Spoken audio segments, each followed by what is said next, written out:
Circa started out with 4,080 entries this year.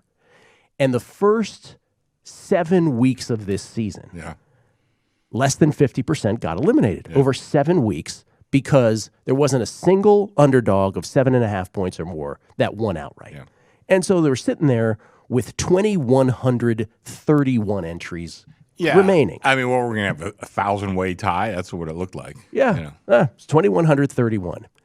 The last 3 weeks, over the course of 15 total days, the 3 weeks in 15 days, we have gone from 2,131 to 173 or 174, depending on what happens tonight. Oh, wow. Over 90% of the entries that existed after week 7 gone. Yeah.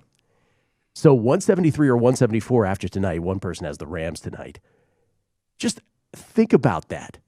And so it's of those 174 entries currently as we're doing this show now, the best we can figure, and so by we, I was saying just pouring over these remaining entry names. We don't know if people use different names, but just assuming that everybody kind of used the same names, it appears that of those 174 remaining entries, they're split among 160 different people.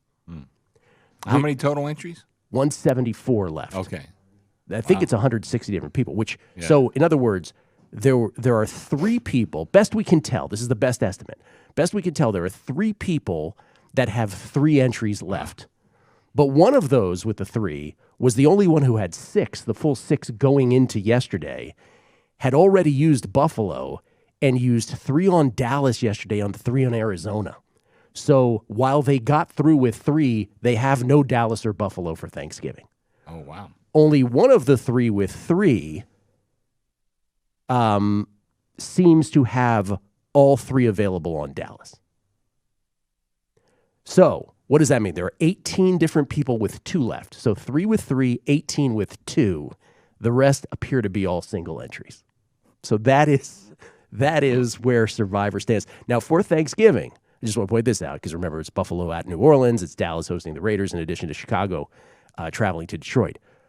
For Thanksgiving, which is, you still got to get past one more week before we get there, 171 have New Orleans left, 170 have Las Vegas, 172 have Chicago, all have Detroit. So Thanksgiving is going to be fascinating.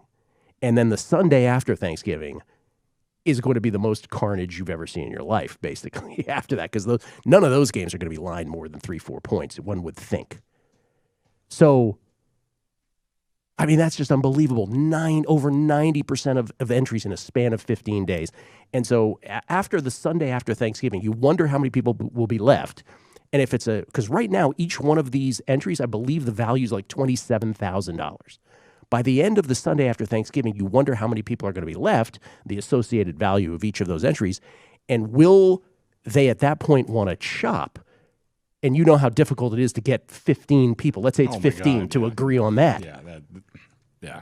Because at least one of those 15, if not 5 of them, are going to think it's them who's actually skillfully gotten to that point. Oh, sure. Sure. That's always the issue. For goodness sakes, when I got eliminated last week, I can't tell you how much chirping was done by people like, oh, Gill, you're so bad at this. They're all gone. Every one of them. So we'll see. It's fascinating. Good job by Circa. Whew. Unbelievable. 512 entries just alone eliminated yesterday. 248 on the Steelers. Oh, and going back to Thursday, that is 187 on the Ravens before that. Yeah, the Ravens was big. I had to check to see if the Steelers tie was a loss. You have to win. It's a loss. Yeah, you got to win. That's always been the Circle rules. Yeah. Speaking of the Saints, they're at Philadelphia this week. Oh, God. This could be the game of the one of like, what's the game you want no part of? Everything with Philly screams that to me. This would be way up on that list. Yes. We'll get to that, too. Go ahead. New Orleans is 5-4 after losing to Tennessee yesterday, but covering. They're at Philly. Philly beats Denver, so Philly's now 4-6. Let's talk about New Orleans first. New Orleans loses to Tennessee 23-21. They had 2 missed extra points because those never come back to haunt you, ever.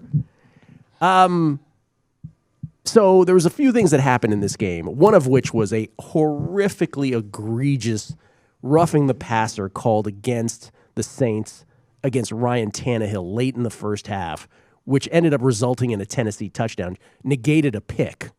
We'll get to that when we get to Tennessee. But instead of it being 6-6, it was 13-6 going into the locker room.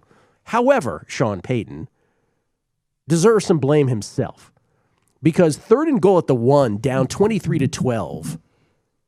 He throws it in the back of the end zone, incomplete, and then he decides to kick a chip shot 20-yard field goal with 5:35 left.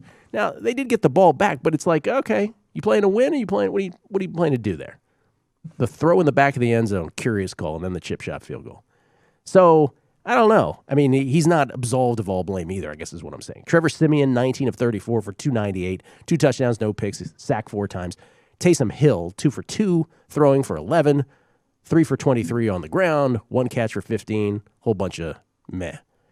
Deontay Harris, 3 catches for 84. Mark Ingram, 14 carries for 47 yards, a touchdown, 4 catches for 61. But again, a lot of penalties. Saints, 9 for 65, including the one horrific roughing the passer, which really, as someone who had Tennessee, I eventually lost on them. But as someone who had Tennessee, even I was like, oh my God, what a gift. Philadelphia held Denver to 1 of 11 on 3rd downs and 0 of 2 on 4th downs. This is the team that blew out Dallas the week before. They were up 30-0 on Dallas. They were 1 of 11 on 3rd downs, 0 for 2 on 4th downs. That's been a big theme of football yesterday. Philadelphia has now allowed 18 points or fewer for the 5th time this season. They had a 214-96 advantage in rushing yards yesterday, 214 on the ground for Philly. But the key play, 1-score game, 20-13 Philadelphia. Last play of the 3rd quarter, Denver's got a 4th and 1 at the Philly 23. They're 23 yards away from tying it up potentially. Melvin Gordon's tackled by Davion Taylor, and Darius Slay picks up the ball to the house. 83 of the most circuitous yards you'll ever see in your life. Fumble recovery touchdown. And by the way, have you watched the highlight of this and seen what Teddy Bridgewater did on that play? Yeah, I did. That's not going to endear him to his teammates. The old business decision. Yeah, it was not the game good. was still in doubt. Of course it was. Oh, my goodness. Jalen Hurts ends up 16 of 23 for 178, 2 touchdowns, 1 pick, sack once, 14 carries for 53 yards. But, I mean, the Eagles on the ground. Howard, 12 for 83. Boston, 11 for 81. Again, a grand total for the Eagles for 214 yards on the ground. Devontae Smith, 4 for 66, 2 touchdowns. The NFC East went 3-0 straight up and against the spread yesterday. What do you do with this line? New Orleans minus 1.5. I'll split the difference between the 3 and a pick 'em. I see the Eagles 1 or 1.5. Oh, I even see as high as 2.5. I mean, come on. What do you do with this game? First of all, somebody tweeted out, I think to me yesterday, maybe to you also, the bookmakers have no idea how to rate the Saints. Yeah, somebody said Mea culpa. I have no idea what to do with this team. That's right. However, I would say the exact same thing about the Eagles. The wise guys bet the Eagles every game this year, the Eagles including are the yesterday. Single most perplexing team in football. And you're talking about what the one game you wouldn't want to bet. I'd much rather bet Miami and the Jets than this game. I have no idea what's going to happen. My power ratings, because I do give a lot of respect to the wise guys who bet the Eagles every week, because I used to laugh at the guys that bet the Jaguars or the Browns every week because they never won. But they were winning quite often with this Eagles team. So I give a lot of respect to them. So my numbers come to the Eagles 3. But right there I'm thinking, well, first of all, I wouldn't touch this game with a 10-foot pole. But I thought that was a little high. So I'm with the 1.5 just because I have no freaking idea what this number should be. None. In a league where Survivor proves nobody knows anything, this is the nobody knows the least about. Yeah, I forget the guy who tweeted us. You're 100% right. I have no idea what to do, but I'm going to say the exact same thing. By the way, I'm looking at QBRs. Trevor Siemian, I was shocked. 51.7 for his QB. That's very good. And Hurts 66.6. So I wasn't that surprised at that. I thought he looked pretty good. What is it? We ask this every week, and Jeff asked it again off air. Do you know why the wise guys love the Eagles so much? Like, what's afoot there? I can't give you a definitive answer, but like I said, some of my forensic handicapping and looking at what they play, I really think to a lot of the sharp guys out there, defense means more than anything, and their defense has been very good. It has, and it's an offensive league. But defense can still rule the day. I mean, if you could shut that other team out, obviously you're going to win a lot of games. Yeah, and as we talked about with Philly, their defense has allowed 18 points or fewer 5 times this season.